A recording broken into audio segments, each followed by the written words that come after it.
base, BDD has been so good on Veigar. He played it very late compared to the other mid laners, but his performance has arguably been the best here in the LCK.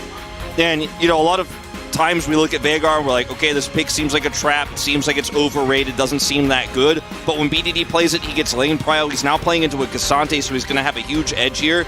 And now Cuz has a lot of agency around the middle and top of the map, because bottom side is kind of a wash. You will probably have to protect aiming and Lehens in the early levels, especially at level 3, where Elise is going to come over, start taking your jungle camps away. But after that, Cuz has a lot of agency through mid and top here, because it is a Cassante, it is a Gnar into this Renekton. But what I'm most concerned about for KT...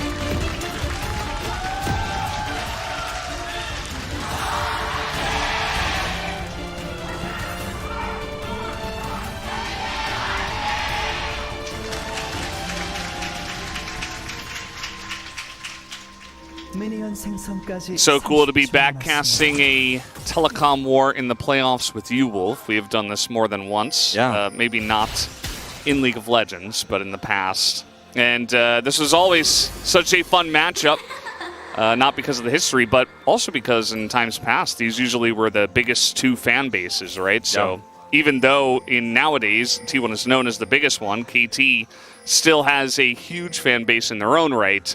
And they have come out in a lot of fiery emotion already to start us off with some of those cheers. No doubt.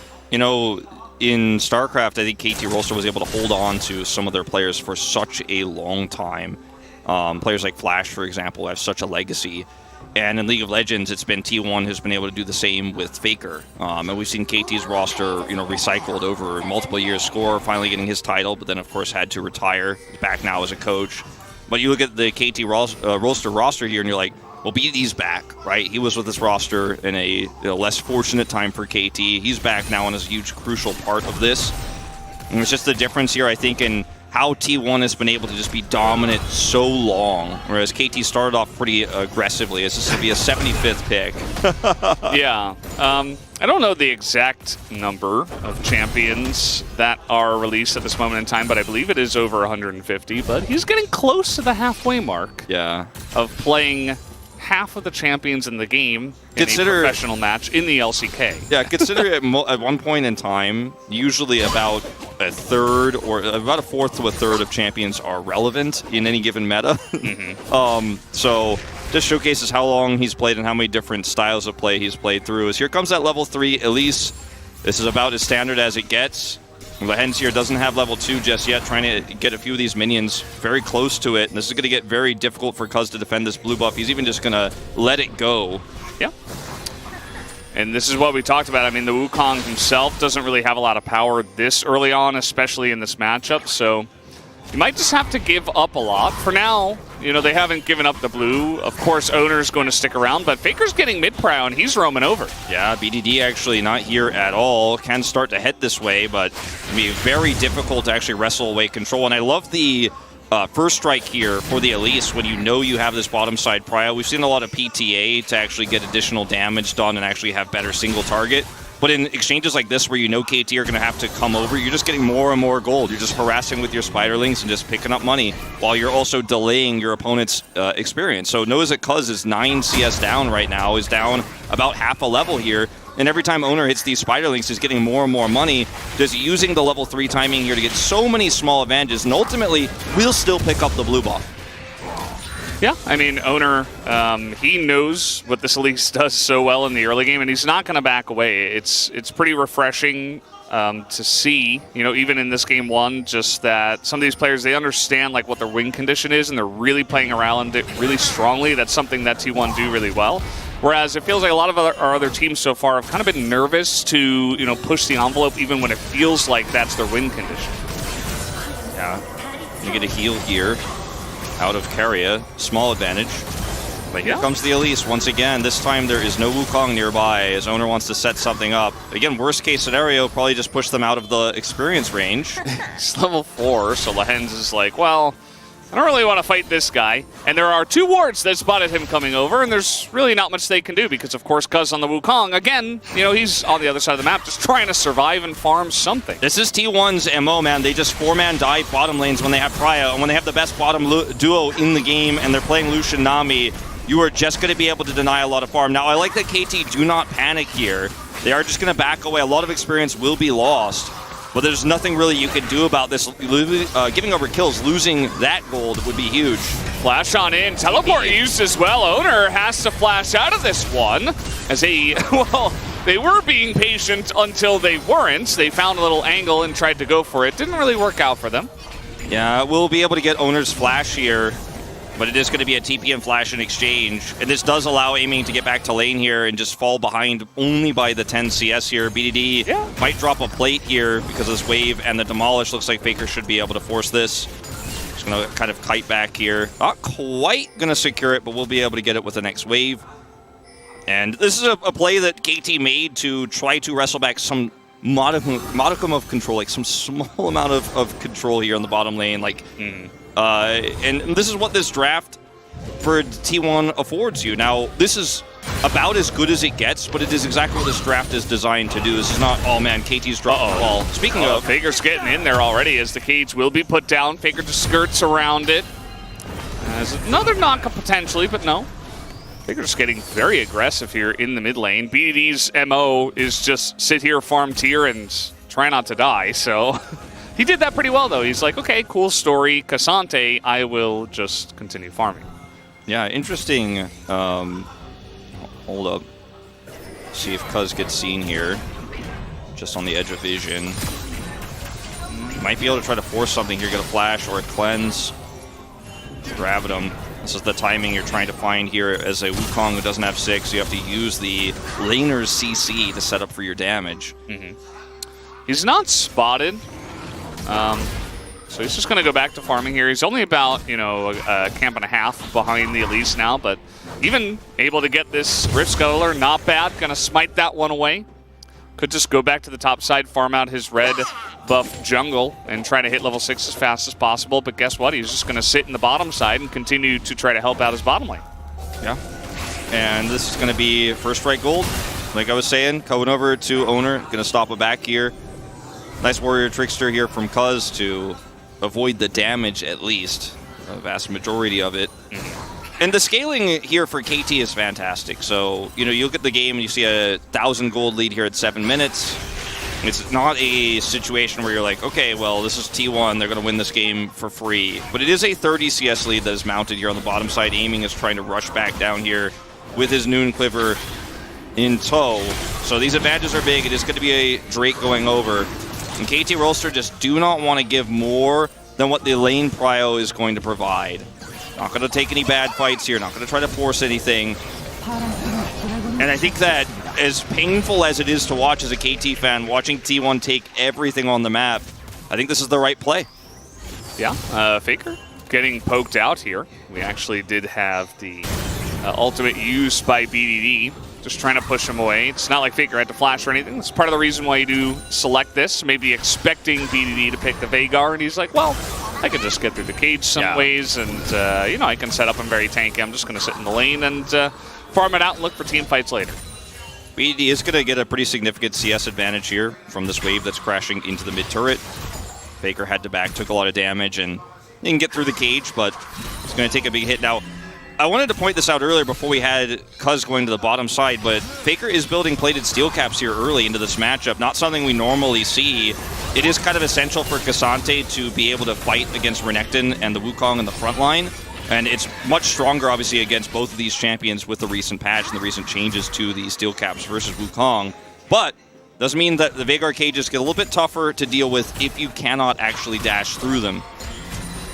Yeah, absolutely. As well, we do have Faker making his way down to the bottom side here, and it looks like aiming currently level 5 alongside of Lehens. They know this is coming, and yes, they haven't died yet, but still, I mean, 3 plates are gone at 9 minutes. And once again, the snowball continues. Note that Guma did go for the Dirk, which is pretty common, especially if you're trying to snowball in the early laning stage. And going back to the draft, like, I think a lot of people would look at that draft and the bans we saw as targeted for Cuz, but actually, these are targeted for champions that can compete with Elise pre-level 6. And so now you have this Wukong pick that can't really do anything, can't engage until level 6 is ready. And you're just like, yeah, I am Elise. Nobody can contest me. Nobody can fight me. Yeah, he's going to hit that Q, but he is being charged down here. Can't get over the wall, so he will be safe, but yeah, it's just a scary moment there. Should be totally fine. But notice the second Valdez that Cuz gets 6, the attention is shifted topside, where they have had Cryo in the top lane, so even though the Herald has been up for a little while here, T1 know that KT can't take it. And they're like, oh yeah, Wukong has engaged opportunities now, but we're actually, with so much Cryo here in the faster group up, going to be able to take this instantly. And yeah, Aiming can go back to lane for free, and he's going to have some pressure relief, but we've already done the damage there. When Wukong can only just kind of show up and watch defensively. So we're winning top side.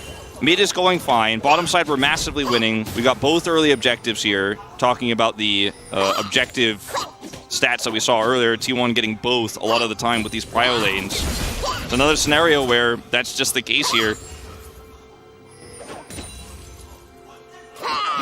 Well, we're watching Zeus just continue to put on that pressure in the top side, and I don't think that's going to stop anytime soon unless Cuz does want to visit the higher focus top side. As Cuz is currently down here in the bottom side. Looks like Carrie, he's staring at that brush. Maybe understanding that, okay, we don't have much vision. Cuz just hit level 6. He's level 7 now. Got to be careful about some of these Wukong ganks. Yeah, I mean, they have Tidal Wave here. Both players with Flash. It's very difficult to actually make this happen successfully. They identify, okay, let's go clear that ward and push this Wukong away if he's in the vicinity, which he is, and they're going to be able to get back control of this bottom side. Culling, aiming down to 20% health, just like that. Just for, I mean, these are things you could do just for tempo, and they will, and they did. And now Carrie is like, if they stay here, I tidal wave them, and they die. And if they don't stay here, they lose more farm, and we get more plate gold. This is, by the way, without Herald being dropped. They do not need to drop Herald here necessarily. Owner is going to face check in here. The polymorph very annoying for him as he will have to flash over the wall. So nice little win to the side of the KT bottom lane, but another plate is going to go into the hands of Guma and Keria. They should be able to get the whole thing, not necessarily off of this wave, but look at all the damage being done here. It's first strike on this Lucian, so every time he's just chunking away, picking off more of these health bars, and now that this wave has showed up here, I'm going to probably try to force this one in. And Wukong is still in the vicinity, but they have a lot of ward coverage here. And actually Faker's coming over just to kind of make sure it's okay, because he has all that mid-prio. And the Drake is spawning in 12 seconds. And with Owner losing Flash, he's just backing off. He's going to use this Drake in mid to try to help get this early mid turret, as well as Drake prio to take a 2-Drake lead. Yeah, that Rift Herald could be big, as meanwhile, speaking of big, aiming has to flash, but I think he's 100% dead. They wait in the brush, and they hide on bush. That's all you got to do. Aiming had no idea, and that is a pretty free first blood, and should be first turret given over to Guma. First turret with all 5 plates, and we'll get the solo plate here for the final one. 625, that's going to be the second Drake. And again, Herald can just be dropped here mid. 2 plates have already gone down. So BDD in a lot of trouble, and if this turret goes down, after already losing bottom side turret here, you're going to have big problems defending against this Elise, who's now pretty accelerated in this game. And she's going to be able to just roam around. And I'd say accelerate, not in items, but just in map control. Like, she's going to be able to constantly threaten. Okay, we got the Lehen skank coming up to the top side as waiting for a good moment. As that will be the flash away from Zeus, and it's not every day you see the level 7 Lulu gank, but Lens, there's not much else that he can do at this point, so actually pretty nice that he gets up there and burns Zeus' flash. BDD doing his best to prevent this turret from going down. The charge will still come through, but he's able to stop the wave, delay the charge, and that turret will not fall this early, luckily for them. And yeah, Zeus losing his flash here. This is going to give Keen a little bit more agency in the lane. It's not really about the lane right now, unfortunately. So you watch this play once again, no vision here. Aiming is just hoping that he's going to be able to get away with some additional farm down here, but this is just straight up greed, and these are the types of mistakes you cannot make against T1. They have the wave straight in the middle, and if you don't have vision there, you can't walk up like that if you have no idea. Just had the impression that they backed and that he was going to be able to get some additional gold. 1,400 here is 8 plates across the map. It's something that T1 does. It's like, okay, well, we have these win conditions. Maybe if we can hold on. And it's a big if. As, okay, maybe trying to find a little angle here up on the top side. That's that Lulu and Wukong played together as in goes the Cyclone onto two of them. Guma has to flash away, so they finally find an angle. Cuz coming through the river, T1 did not have vision here in this river, and they got totally caught off guard. And Cuz has definitely identified that, Owner is on this Elise, a very squishy champion, even with Repel. There's an angle there. If you actually catch her and blow her up, you're going to have some great follow-up here potentially for objective fights. This one, just a skirmish on the top side of the map. So they're trying to get some gold here to BDD. They will end up taking out the Elise. They're trading back a kill here. Not too significant at this moment in time, but it could become significant as BDD has now picked up his first kill of the game and is scaling up. As T1, they are still about 4,000 gold ahead at this point in time, as Owner is very aggressively up here trying to control this vision with the ward. And like you said, the synergy between Wild Growth here and the Cyclone for the Wukong just allows you those additional knockups. He plays it very well, Cuz does. Gets a little bit greedy with the flash here. Great bubble from Keria. Without that, perhaps you get an additional kill there, or at least Keria's summoner. But his bubble is great, so they will escape there. So flash use there from Cuz, unfortunately, not going to lead to anything else. Yeah, you saw that Zeus on the bottom side of the map, he was trying to steal away a bunch of the enemy jungle. And little things like that are also ways to continue with the snowball, but actually Cuz got over there and took the blue buff down, so that was pretty nice. Obviously not able to give that to BDD or anything like that. He's on the top side of the map, so pretty good to take that away from Zeus. That just wanted that extra gold. As meanwhile, T1, they want, with this early lead, to take a second Rift Herald and really push this forward. As I'm not sure if you mentioned it, Wolf, but we actually do have Chemtech Soul on No, the game. we didn't talk about it in Tidal Wave. Gonna go wide. Okay. That was interesting. Well, they want to guarantee back. Yeah, they want to get the turret. Exactly. They want to guarantee this turret, and they like to use the Herald top so they can get all three outers. And if you actually catch somebody there, you get mid without using the Herald. They didn't, so the turret will live, but they're going to just drop it here top side, and then we'll be able to get their second turret of the game here. BDD has Cuz. Oh, man, he's caught on the edge there as waiting for that TP. KT's got an angle here. Faker on the run. He does have flash, and he is quite tanky, as Keen really wants to force this one. Faker just on the dash. Still has not flashed, as he will all about him over the wall just to escape. Still has his flash, as he is under here, and Owner getting over the wall with the cocoon, and they turn this around. 2v4, you gotta be kidding me. These are the fights. These are the fights. I said KT cannot force, or T1 will just turn them every single time. Faker using the geometry of the map. Now, meanwhile, they get the turret Look at mid. this. Yeah, they get the turret mid because they were looking for this anyways. TP bot? TP bottom, and they're actually going to turn this into a two-turret play here after defending the topside turret. Mind you, the Rift Herald was not used, so it's still available here to use wherever they like. And this is a double interplay here they're looking for right now. Mid-inner goes down, so two turrets here. Could be three if they actually commit the Herald there on the bottom side. 30 seconds to go until the Drake comes over. And man, T1 a masterclass of macro here. And it was so close there on the top side, but you're committing a TP. It looks so good for KT. They're like, oh man, we got the flank. I think the TP was like a second and a half late. Like if he was right on that, maybe yeah. Get something going, Cuz now he's just dead. There's just nowhere to go. I mean, he doesn't have flash, used it in a couple of fights ago. And you have no map vision really as KT here. You know, you're trying to set up control wards defensively in your own jungle. You lost an inner. So there's, like you say, nowhere to go, nowhere to hide. Look at this. Faker he just turns. 라인 높여. 나 궁으로 사실 Says he has no full, no flash rather, and no ult. But he is just gonna ult through the wall. 얘 무리한다. And he's like, they overextended. And he just calls it out. He's like, they overextended. And I mean, 안 해도 돼. it's just the fans going crazy because once 확인하게. again T1 makes this happen, and all the while Guma's pushing that mid turret. And he's calling the entire time like he's not really getting, overwhelmed by the fact that he's getting flanked by 4 people, right? That was a 2v4 they were running. And Faker's like, yeah, I don't have to flash. I'm just going to ult him over the wall. Like, he's calling it as this is happening. And he's able to turn what looked like a very unfortunate position into a winning play. And the T1 effect is then to just get mid-turret and also half of bot turret. And these are the moments where teams haven't realized that Faker has planned this 2 steps ahead.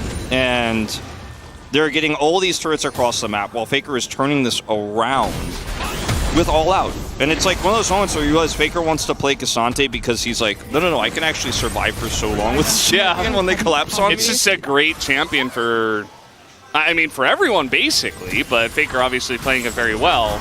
Nowadays, everybody's really prioritizing this, and I feel like he's like, well, this has a good matchup into what BDD plays, and it's going to be fantastic once we hit the mid game, and that it has been. And now we're looking at a game state that is pretty doomed, because we were talking about some of the scaling aspects of KT's comp and how they need to survive, they need to not take these poor fights, but it's not about the kills for T1, it's about what they got on the map while KT committed that. All of that turret gold going over is worth more than the kills that T1 could have in this game if they were just constantly fighting. But they're just winning the map because that vision means that KT can't farm, for example. Notice Aphelios is now 60 CS behind. Where does he farm? Where does he get minions? He waits for Guma to give him the minions. Like, he's like, please, Guma, send them to me.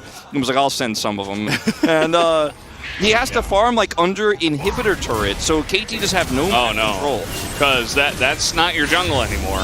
He did smite the big raptor. True. I'll give him that. And like, yeah, it's just a total cutoff of vision and control. Exactly, because now your own jungle. If you can't farm, you can't scale. You need money to scale. Okay, little angle here onto the Elise as, okay, well, the rest of T1 is there as the very long-range tidal wave comes in and forces a flash out of BDD.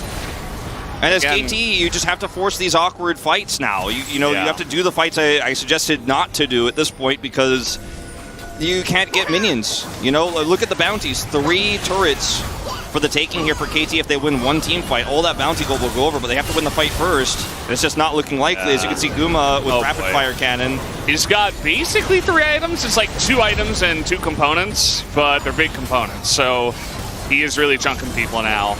And T1 are actually going to back off of this one. It's not every day you see that from them. They say, okay, we can get this, we can turn, but actually, Guma got in an awkward spot. He had to flash away. They're like, no, we don't take this just yet. Cuz has flash, and even though he took a ton of damage there, Flash Warrior Trickster with Smite, it makes this a potential 50-50. And like we were talking about, if you somehow end up overextending here and losing 2 players and losing Baron, and then KT get all that standing bounty gold on the map, the cost is just too great. T1 lose literally nothing except a little bit of time in this game by just saying, we'll walk away. There's no loss here, right? And you can see the money coming through here for Guma to build that 3rd item. And here it comes. Bam, IE at 22.5 minutes. If he got Baron, he would have had the money there. He's like, okay, I'll just go get Raptors. It's cool. Just back off. Yeah, and we've said in metas past, in patches past, I should say, here in 2023 that, Lucian, he got tapped a little bit early on, but he's always been decent as long as you can pressure in early to mid and you can get the snowball going. He's still going to be strong when it comes to mid to late. Maybe not a hyper carry in the sense of like an Aphelios or Zeri, but Guma in this position, just because he's so far ahead, he has so much potential to put on pressure, to look for burst kills. He's almost like a pick champion at this point. Yeah. As disguised as an 80 carry, so he's going to be looking for so many angles onto anyone that steps out of line, even more so than anyone else on this team. I think the big nerfs to Lucian made it so that if you were just a decent Lucian player who was going to win lane, you're not winning as hard. But if you're an amazing Lucian player and you have an amazing team who can empower your Lucian play in the mid game, that's the kind of ways that Lucian is still going to be strong. And I know a lot of people are probably watching this game feeling like, well, Cuz didn't do anything, Owner outplayed him, and the game is over. But again, remember, Wukong can't do anything pre-6, really, against this Elise. Yeah. They played around bottom side prio. Baker got mid prio, which I wasn't sure if it was going to happen. I didn't think it was going to happen, but he got mid prio, so he had a lot of control there. And then Zeus, we knew this is like his favorite matchup to play. He's going to space it, as you can see here, so incredibly well. So I mean, this game just snowballs. It doesn't matter about, do they have magic damage? It's only a Night Harvester on the Elise. Does it matter? No, not when you have this big of a lead. Chemtech Soul here, just picked up 24 minutes in. It is also an Elder Spawner as Cuz... Did he smite away the red? At this point, maybe it doesn't matter too much, but kind of funny that that's the spot we're in. Maybe it was going to leash back. Maybe they thought T1 was right there, but either way, yeah, it does mean that aiming doesn't get it. But, you know, Potential poke. yeah, the potential poke you mentioned is significant, but at the end of the day, I don't think they can even come near this Baron. T1 can just start it up. You know, they do have a lot of control in the enemy jungle. They can see Cuz, as that ward is not denied by the control ward, actually. Keria takes a massive chunk, though, has to use heal. Okay, this is the angle, maybe. Tidal Wave not great either. They're not able to zone out Cuz, though. He's still got flash. Still got a way in. He's over the wall. The damage comes in, and they get it! KT take the Baron away! And now they're looking for the fight afterwards. The Cyclone, though, doesn't get much value, as T1 really want to get in there and punish for this, as Zeus not able to get a big Gnar, might be able to take down 2 members of KT, and even Keria will survive. And it is 5 versus 3 in favor of T1, but that Baron is pretty huge for KT. They gotta hold on from here. It looked like Faker thought the Blast Cone was going to be enough to actually zone Cuz away, but he doesn't actually hit Cuz with that, and they don't focus the Baron quickly enough, so Cuz is able to come in like we were talking about with that flash. Almost the exact same scenario we were talking about on the previous Baron attempt from T1, but ultimately it may not matter here because T1 end up getting 2 kills here on the solo laners, and aiming, he just got his second item. He's been 2 items down this whole time. He's not really going to be able to carry this on his own, and this should be an inhibitor minimum for T1. It is still a 10,000 gold lead, so T1 even against Baron minions not really caring because KT can't step up to defend those Baron minions at this point, and they have the damage to peel through them. And now with the push on all these lanes here for T1, they've prepped top and mid, they've got the inhibitor, only bottom is fairly exposed here, but you don't have teleport to rush down and grab it. Like if Keen wanted to play this one out here, you'd lose a lot of control on the map, and Keen would probably just be collapsed on us. Let's go back to this moment here. Faker's in, Blast Cone is eliminated, and then I think he's just thinking, all right, I'm gonna zone them away, but they don't have any angle here onto Cuz, so this ends up being straight up a 50-50. And then Cuz is able to survive here, and they want to turn this into a 5v5 fight, but they don't have great engage. They don't have the turn they're looking for. Cuz couldn't actually turn around with the Cyclone. There's just too much damage. If this was an even game state, Cuz just goes back in. Maybe they win the fight with the Felios ult, but it wasn't going to happen this time. It is a breath of fresh air for KT. I'm not saying that they're in a position now to make a big comeback, but it would be the first step towards getting to that position. It is only a Chemtech Soul, so, you know, not a great one. It's still 10,000 gold to lead, but now KT are getting some more items on some of their scaling champions. And if they can hold on for dear life, it is pretty good for Cassante, too. I mean, he's got a Gargoyle Stone Plate with some of that additional shielding. And Anathemas is picked up here. True. It's just not the best, you know. Yeah, it's very difficult to kill him. And if he goes below 50% health, he's going to be even harder to kill, and he's going to do more damage. It's just so frustrating. He's got Jack shows, so... You notice that Faker was so willing with the lead he had to 1v5 in that fight, and if he could have zoned Cuz out, it would have been totally different. They wouldn't have been able to even go for the Smite contest. But they can't get close, even with Baron buff, to any of these bounties on these turrets. KT's still just defending in their base right now. Baron buff about to go. 5 seconds, and down it goes. Zeus in the face of 5 people is just chipping away at a turret.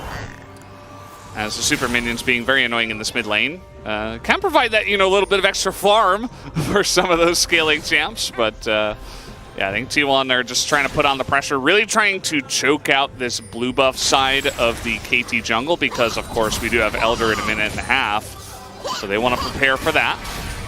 Yeah, aiming here, just trying to push Zeus out. And as you mentioned, the Elder coming up.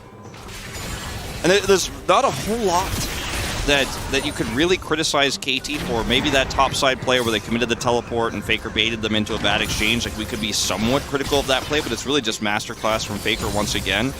I think we have to go back to the drawing board here in the draft as KT Rolster, because you gave T1 an amazing tempo-based comp. While it seems in some ways outdated with Lucian, Nami, and the Elise, it feels like a week 1, week 2 LCK draft that we saw from D+.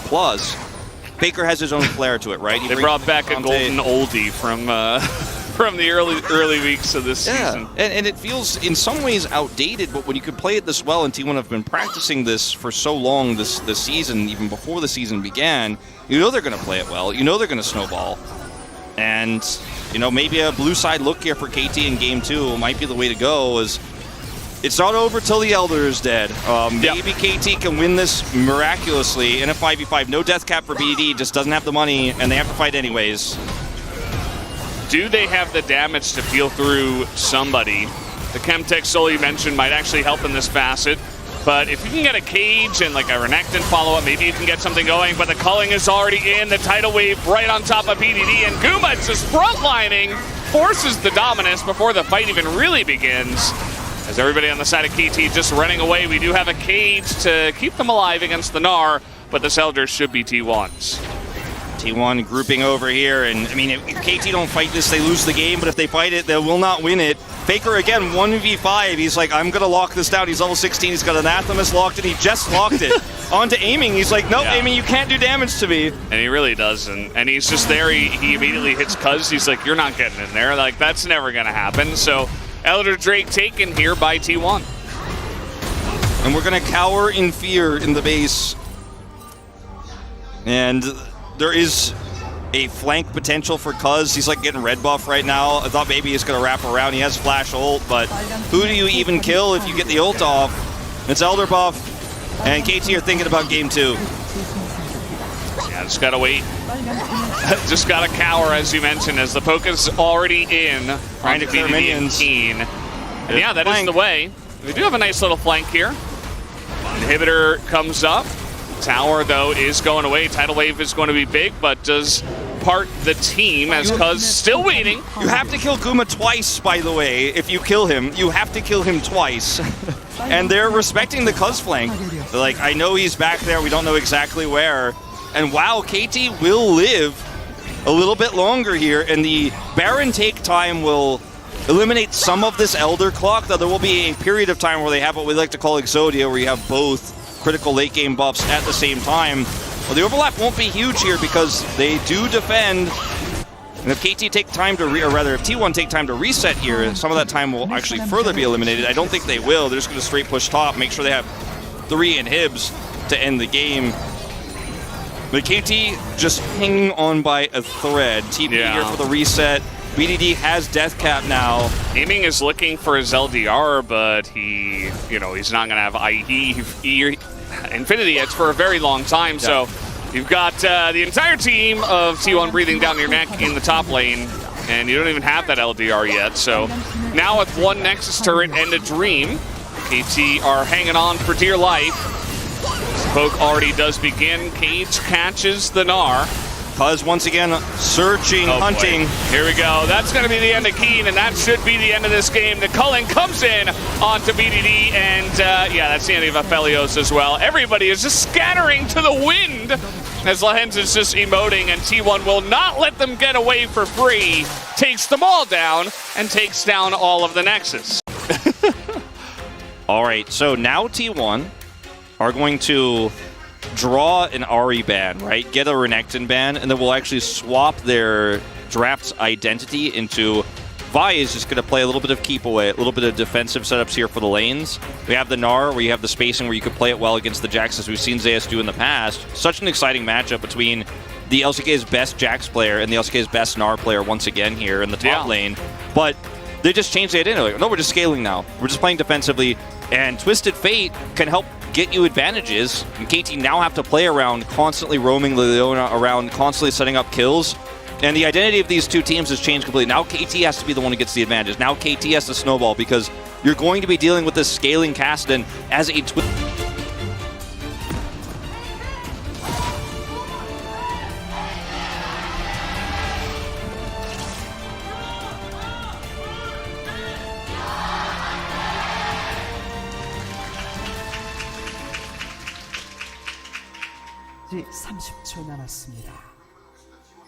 intense Valdez this draft here.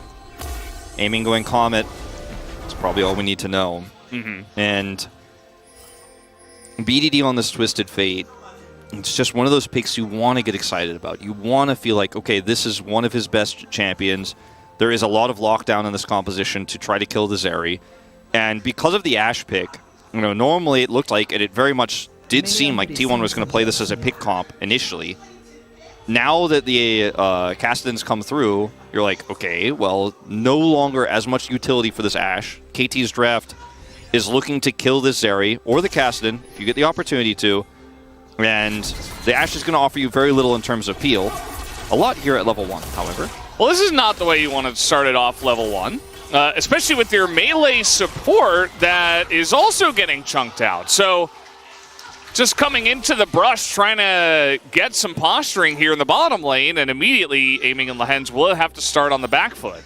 Yeah, this is really painful. Now, at least they do have some consumables to chug through here, and we'll be able to maintain some level of health here, but it's going to be really painful. And once level 2 comes out here, they can start to hold their own a little bit, and aiming will be able to poke away and hit some of these comets, but they're going to get zoned out of XP. Yeah, so it's going to be a while before they hit that level 2, as you're alluding to.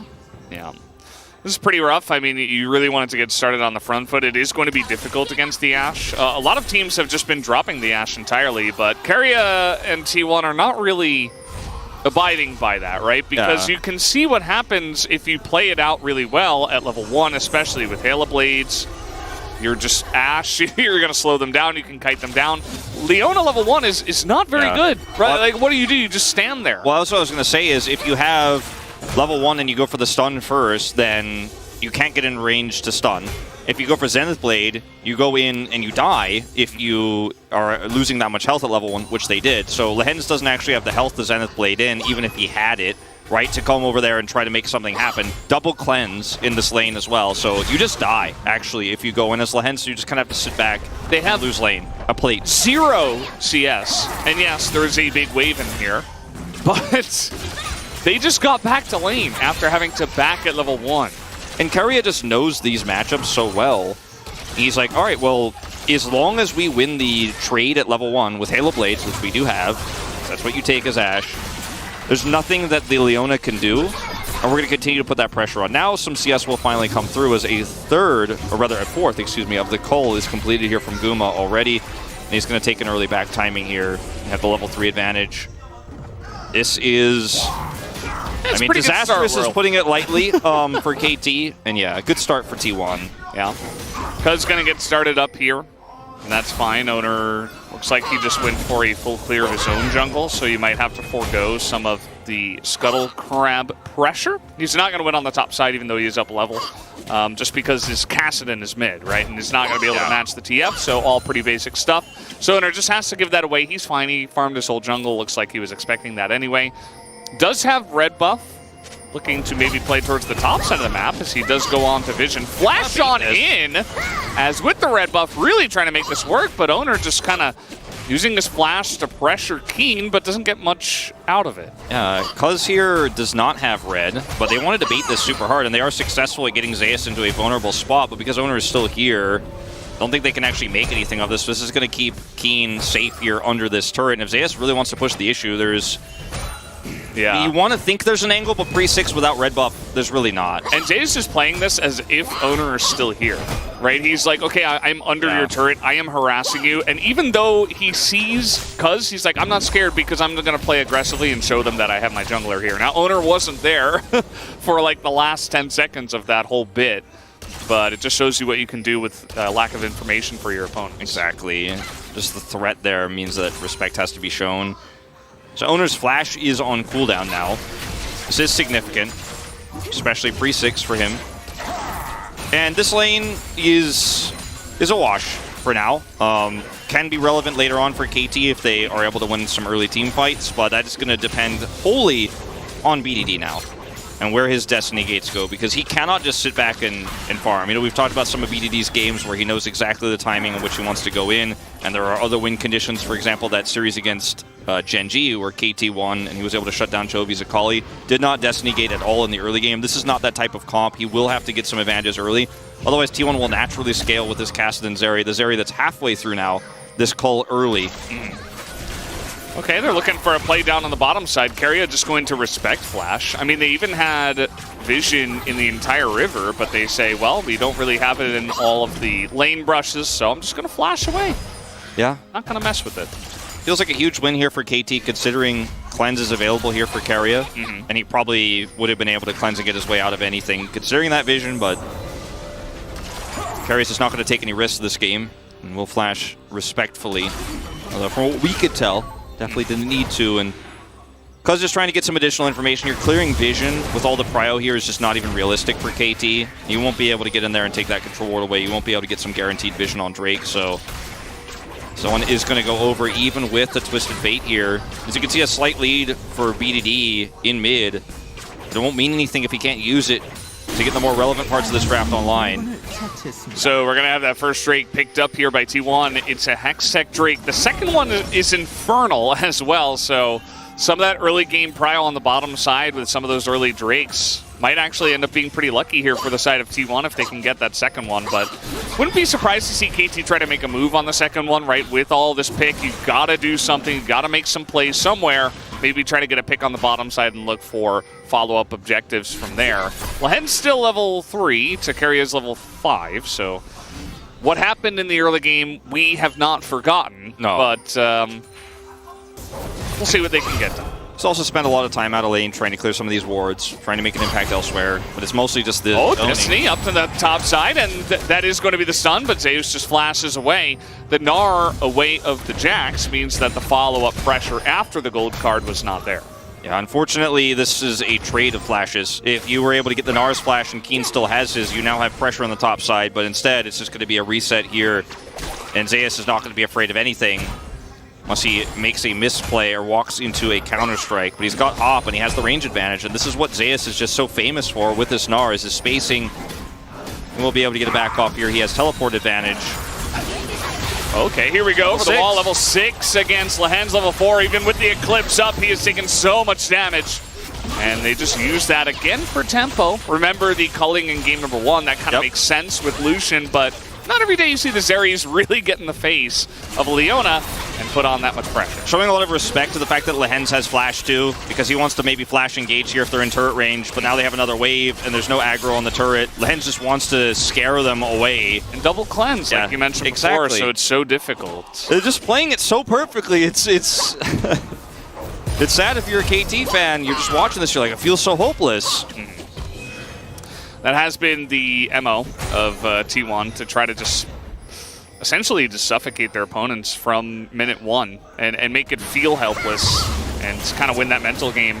As now we are going to have T1 starting up this Rift Herald. Remember, they got the early Hextech Drake as well, so they're going to take both objectives early, but they cast it in mid. Plus the fact that they know the Destiny Gate is on cooldown, so there's just no angle here. You have the Wukong ult and you have to try to use it, but he's zoned. Okay, so they're going to get it. They try to collapse in here. Nice try to get the Jax away, but T1 are on the run. As now maybe the pick's coming in. A arrow from bottom lane, but that doesn't really matter. First blood given over to Keen. On the top side, Zay's super low. As Cuz trying to follow up here. Faker wants to be the hero. We'll see if he can do it. Maybe not expecting him. His Counter-Strike is used onto him just to zone him away. And down will go Zeus. So a couple of kills finally into the pockets of KT. Yeah, and this is pretty huge for the Jax picking up one. Stopping the Herald would have been nice, but T1 are going to be able to pick up the eye regardless here. And you have the engage with Cyclone and Counter-Strike, and that's what KT were banking on here. And unfortunately, the initial setup there with the Twisted Fate was great. Okay, here we go. Getting in on Takaria. The cleanse is late. As down he will go at the end of it, just waiting for the stun. And he did not have flash, so a trade of kills. Yeah, but it's a better trade for T1. The enemy AD carry goes down, and Guma is going to be able to pick up the kill here and go back. He has not completed his call, so could be better here. But look at how well T1 is set up on this objective, even with one of these sick combos, right? Zeus blocks the initial engage here from Cuz. Counter-Strike's still good, though, and if that Counter-Strike doesn't hit like this fight doesn't go off the same way.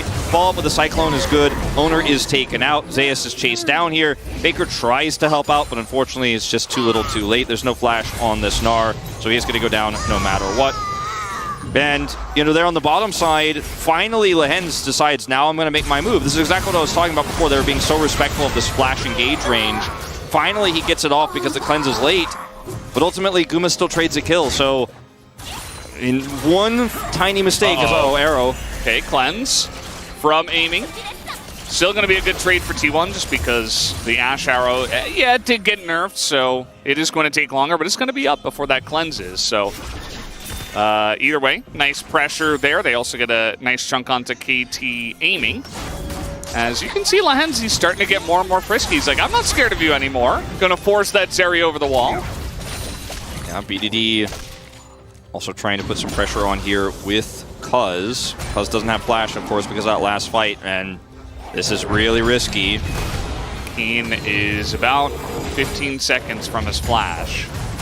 Just not going to go for it here. Gnar into the wall, but Keen doesn't really care. He got that early kill, and now he is in charge of this top lane. Yeah, he's a level up, and he has his cooldown boots, plus the fact that Zeus doesn't have his flash still for a little bit longer here, so he actually has some kill pressure. In fact, when Owner is not there, and Owner did back, so now KT getting a little bit of map control. I think it's very slight, and the Destiny Gate is available, so you always have to consider that you're fighting a man down here, even if your jungler is there.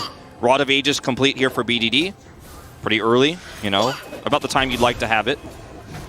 The spacing from Zeus, man. Yeah, it's rough. Even with this kill, you know, he does have the pressure, but he still doesn't have that first item, so it's not like a massive amount.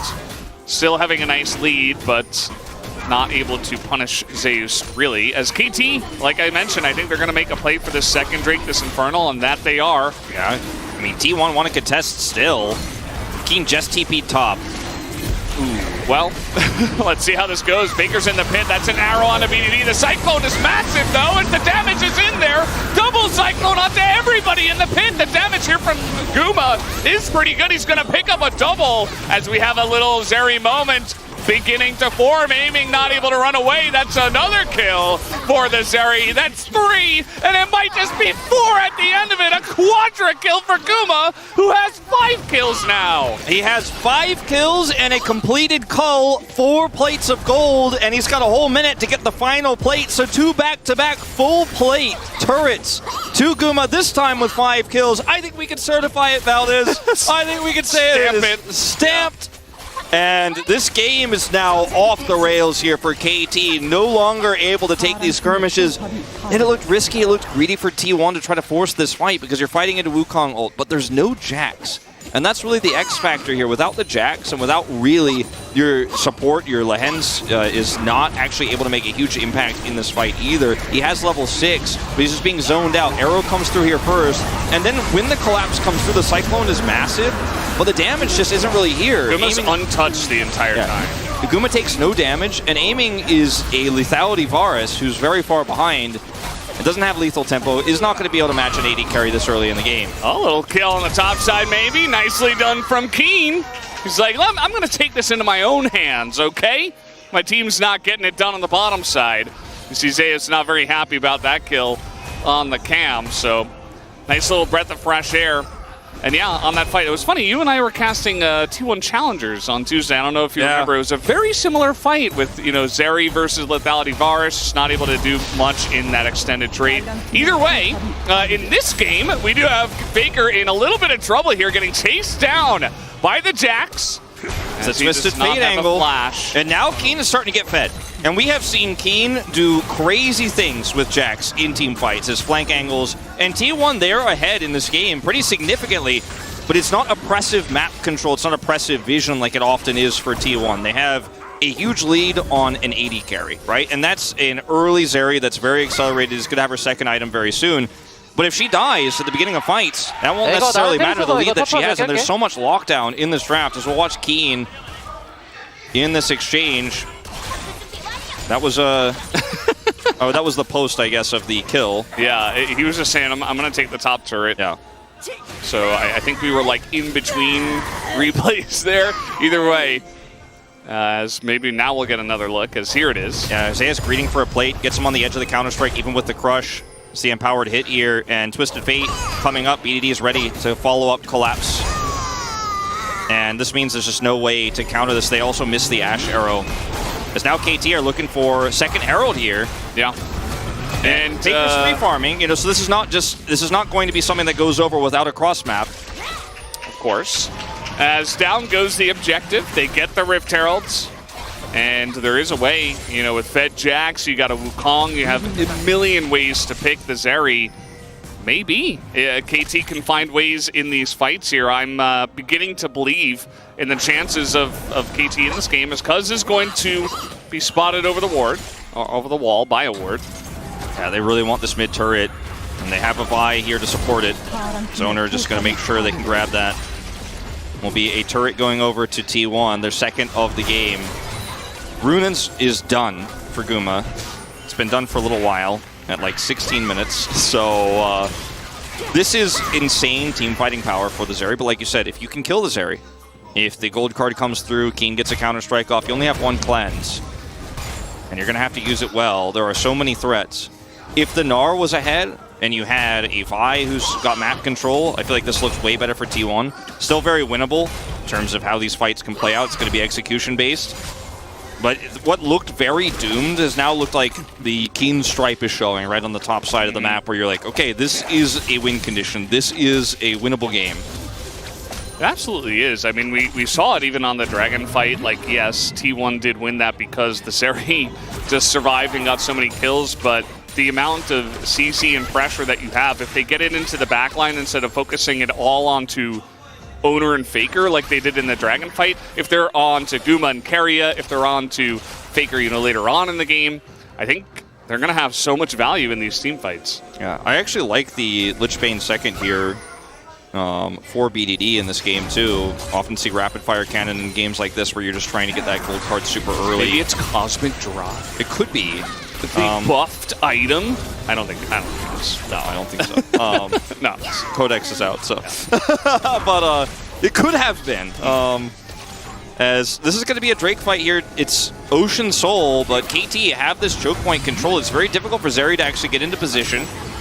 And because Flash ult available, so respect has to be shown. They've got the Narbar. Lens has to go in, he gets slowed up, and he gets bursted down, and down goes the Leona, but they traded for the Gnar, and down goes the Vi as well.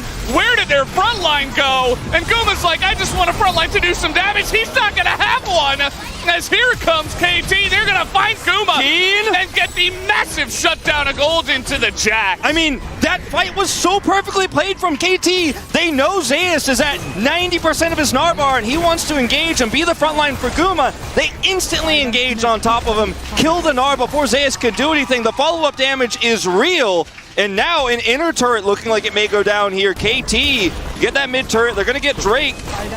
And so much money, 900 gold onto this Jax for Keen. And we have got to watch this fight again because look at the Narbar of Zeus here. He is ready. Lehens goes in, turns perfectly as end of the blade. Follow up every single person. Yeah, every single person focuses down Zeus. Cuz is here, ready for the follow-up as well. And Faker knocked up here, wants to actually escape, but there's a Destiny Gate on the chase. Guma has no agency, has no room in this fight, and we talked about just this. Doesn't matter how much money you have, how much gold you have, and how many items you have, if you can't actually fight, if you don't have a front line. Lehens feeling himself. He was pretty happy about the play. And it was quite nice, I have to say. They selected their target. Everybody on the side of KT focuses down the Gnar, who has played at Steel Caps, and yes, maybe he's got unflinching, whatever. Like, they're able to just burn through that because they have insane amounts of CC. We're back on this, this is the chain CC meta, and KT drafted a whole lot of it here. So regardless of who's fed, you can just burst one person down, you will have enough damage, especially at this part in the game, Taking that big fight at this part in the game for T1, I don't think that was a great idea. Like, yes, your Zeri is very fed, but it's one singular Ocean Soul.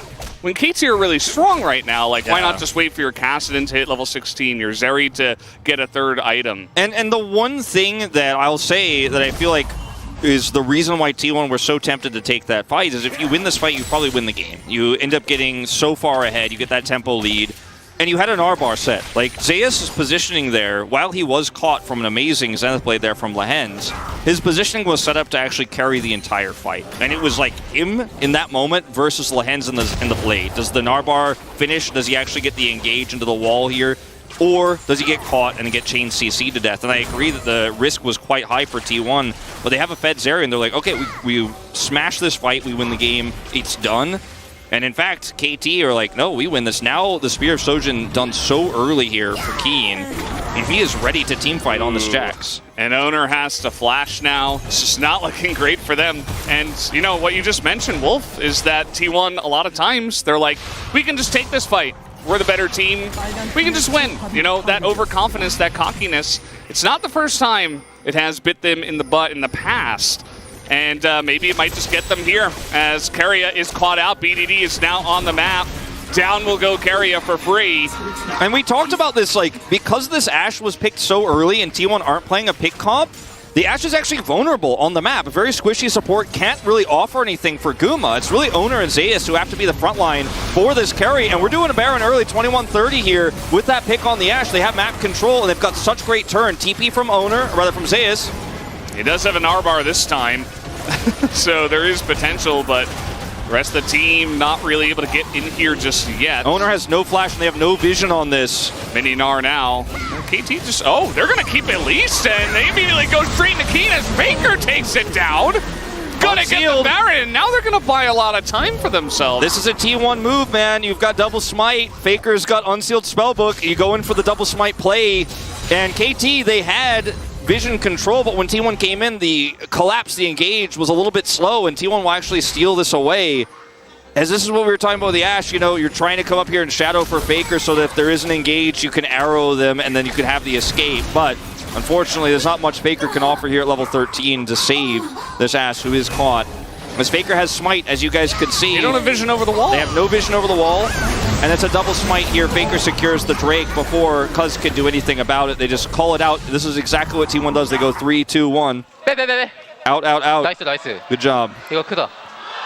That was Huge. big. Yeah, it's huge, he says, and I mean, that is a huge window back into the game. It's going to buy a ton of time for T1 here on the map for these scaling carries to come online. I mean, Zeri is online, but the Kassadin needs more time. And the Gnar needs more time. At least they have bought some time here as Faker just going to flash away. Karya still shadowing up on the top side. Now he's got Oner as here comes an arrow. He's going to hit aiming. Gets a Ghost Blade too. Cleanses it, yeah. Not going to be too significant here, but getting some additional information. It's a lot more difficult to get value out of those arrows if you're not set up in position with vision to actually, you know, follow up on those. I think he was maybe just trying to stop actually the back. Like, I think someone was backing in mid, but yeah, and either way. He can also check during that path, like, is anyone coming down to shadow the Jax who's side laning there? Can we maybe look for a pick there? Uh-oh, Guma in a little bit of trouble as he does have cleanse. That was so sick from Guma, the way he played that, wall riding the exact part there on the river partition. To get away there, has the cleanse. So now he doesn't have cleanse for this fight. Yeah. So shouldn't have been there in mid by himself, I think. And Did play it well from there, at least, I guess. The Drake here, I think, is definitely one you give as T1, because as the last fight showed us, you're not really ready to actually push through when you don't have vision control. And it's better to try to get Faker level 16, which he will get in just a moment here because his rod is about to complete. He just got level 15 off of that wave. So you're ready for the next fight. This is just Soul Point. And you know, the arena is so wild right now because you have this like huge T1 fan base here in LoL Park, but you have this group of KT fans who are super hyped as well. But they're like, let's not get too excited, right? Let's not actually really trust just yet. Like every single objective goes over, they're like, yeah, but Faker is getting 16. You know, hold on, like this is good for us, but will we actually secure the game? I believe they can do it. I think KT are set up to win this game, but it is going to be about execution. There's the 16. On this cast, and so we have ticked the clock over. And man, it's all about the setup on these team fights for KT. And if Keen can get a flank, because there's not a lot of deep vision here for T1, every time he has teleport, it's so scary. You just don't know where the Jax is coming from. Speaking of, Faker waiting in the brush. He is 16, so even if they did something, probably would be able to just hop the wall. Has the unsealed spellbook. Wonder if he would consider moving over to a cleanse if we do get into an actual team fight and he's not in the side lane. Exhaust still pretty valuable here. He has now... Maybe he doesn't have cleanse anymore. Yeah, he's not sure. Cooldown. But he has exhaust now, which is going to be useful against the Wukong, obviously. Yeah. And that's just an additional peel tool for Guma. They're just... they're just like gang brushing here on the right side of this inner turret, RT1. As KT, you know, they do have the ability to collapse extremely fast with, you know, teleport on Keen. You've got, obviously, Destiny Gate, but if KT... for a little angle. Yeah, and if KT had gotten that Baron, this map would look totally different. There would be deep vision around the top side of the map. There would be some turrets missing here on the map. Might even have been an inhibitor. I'm not going to say that happens 100% of the time if you get Baron, but you get a lot of extra money. You have a lot of map control. And because T1 bought that extra time, they can do stuff like this where they're grouping up in brushes and hoping for mistakes out of KT. Because just one or two times you make an error like what T1 was hoping for there, Then T1 gets an inner, they get additional gold, they get additional map control. And right now you can see there's no real wards, minus the one that's under that inner and mid, that are deep on the map here for T1, for Zeus to teleport to, for Faker to look for an angle on. And so Keen is still ruling the Rift right now. He is a big side lane threat that Zeus alone can't match, so more people have to come over, and it's never a 1v1. And even if it's a 2v1 you think is T1, that's when BDD shows up. He's playing Twisted Fate, and that's the power of Twisted Fate plus a strong side laning champion like this Jax. Yeah, you see that Zeus can't step up to him. He's down a level, down a lot of gold, so he just has to catch waves inside. No pressure for Zeus. 16 for BDD now. And this Jax does have his Zonias. It is very deep where he can go and look for forcing these fights. He can teleport into almost any location. Look at the deep wards they have here behind the Baron pit for him to teleport to. T1 needs to clear all of that, but also needs to somehow find a path for Zeus, who's a level and a half down now, to get into this team fight with Narbar, or KT just get the Baron this time around. T1 trying to clear out some of the vision here that you were mentioning, but KT immediately moving into position to restake their claim. The 1-3-1 power is real. I mean, this is exactly where you want to be.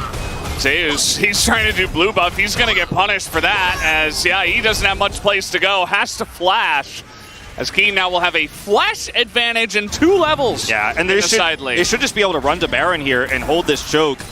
And Keen, like you said, he doesn't flash there. He has level 16, and KT in perfect position to continue to 1-3-1 this while threatening Baron.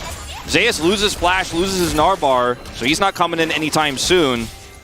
Actually not going to hard commit to this, though. Just going to put the Twisted Fate in the top lane, continue to get advantages. I feel like KT a little bit nervous here to start a Baron. They are very low damage with this Lethality Varus and the Twisted Fate, so the speed at which they could do the Baron is not great, but their turn with the Zonia's Jax and the Twisted Fate is amazing if they start it. Depends on if they have Jax there, right? If Jax is there, I think they have a lot of damage, but as you were mentioning, he's probably going to be pushing aside and looking for teleport angles, so...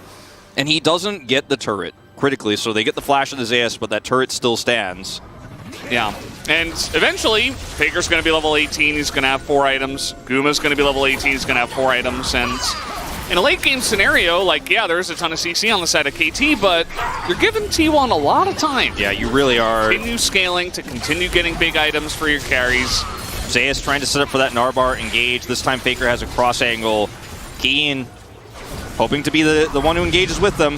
All right, Faker. Okay, they're not going to go for this. They don't know what's on the other side there as vision was being cleared out. They gave T1 prio on this Dragon, though, and now Zeus is just holding that Narbar exactly where he wants it. And they've got good turn here, too. Just need that front line.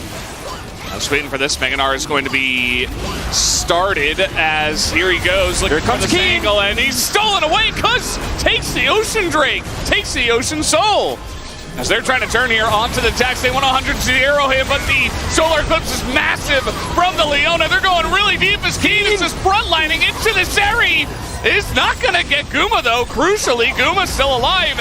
Did they go too deep is the question. As now, the Zeri's going insane, but it's not enough. Faker has to do it alone, and can he? Yes, he will. With Zeus and Keria left alive, T1 take the win. 12,000 damage between Faker and Guma. 2 players did 12,000 damage in that fight. Yeah, Keen's got his Zonias, and he's up in the thick of things, but they can't kill the Zeri fast enough, and they cannot kill the Kassadin at all. You got the Cloud Soul here as KT, but it isn't going to be as significant right now as what T1 is going to get with this Baron. The gold injection here for the side of T1 for this Kassadin is massive, as it's a long con flank attempt here from BDD. Zeus is carded here. They get the Drake, but they do not secure any CC onto Guma. Stopwatch is used here, or the Zonias rather, but notice that Guma is not CC'd until the very last moment here where he just cleanses and kites back. He's doing so much damage as they're all stunned right in front of him. And Faker is just unkillable in this fight. Once the Jax is gone, and the lethality aspect of this Varus is done, after his Qs have gone off and he actually can't do anything damage-wise in the fight, like, you have no damage anymore. So then Guma's just walking in with Faker in the front line because they have no fear, they don't care at all. Just not enough damage, unfortunately, for KT. But in moments like this, you kind of do wish, I think, as aiming, that maybe you went for the on-hit variant of this Varus. Because, yeah, you can chip away, you can poke, but when your comp is so reliant on hard engage, if you don't get the kill with that burst, if you don't lock down the Zeri, you're never going to compete, not even close, even if you did have even items, which you don't. And now she's got a QSS, so she bought another cleanse. Yeah, I think it's a good idea, actually, as, oh boy, BDD caught in his own jungle now. You can see kind of how the tides have turned. I was saying they're giving T1 a lot of free time, it feels like. KT, they had so much pressure in this mid-game to, like, look for picks, cut off vision, try to really get this game snowballing. But I think they failed to do that, and they kind of took a lackluster fight there, giving Zeri so much damage in the own jungle of T1. Yeah. And now it's anyone's game from here. I think KT could still win it if they get the good pick. But the Zeri and the Kassadin are gigantic. But the advantage that they had is now gone, and they still need to take a fight where they start the objective and then turn. And it was better before. They didn't do it then. Will they do it now? I mean, they're trying to set up some traps here. But I think you have to actively start these Barons and force T1 to come to you. Otherwise, T1 will just play the poke game with you and be like, yeah, okay, you have a lethality Varus. And that damage is real, which is exactly what KT are trying to do. They're trying to hide in these brushes, chip away at T1 so that when they hard engage, the health bars are already low. They win that fight. Arrow. Okay, it's going to hit Keen. That's a lot of burst already put into the Jax. Of course, they're not going to commit to that. He might just have to TP back into this fight. The timing here is so thin for him to do that. He's not going to do it. So you want to running them down, right? They're like, okay, we don't want you to TP. We don't want you to get away. We already got this burst, this little chip advantage, you know? It's wild that after getting poked away like that is the time that KT decide, okay, we'll do the Baron now, when they had a lot more map control twice in this game and didn't decide to do it. Now T1 are in position to start this Baron off as KT back away. The bottom duo have just returned to base. Yeah. And, I mean, you have a Last Whisper now as aiming at some additional damage. But KT rushing to this Baron now. T1 are totally set up. Almost 4 items here for Faker. Yeah, look at the vision diff now. Yeah. I mean, there's a massive flank ward there. There's double control wards on the Baron, triple, actually. And yes, KT will be able to take some space now and reclaim some of this vision, but...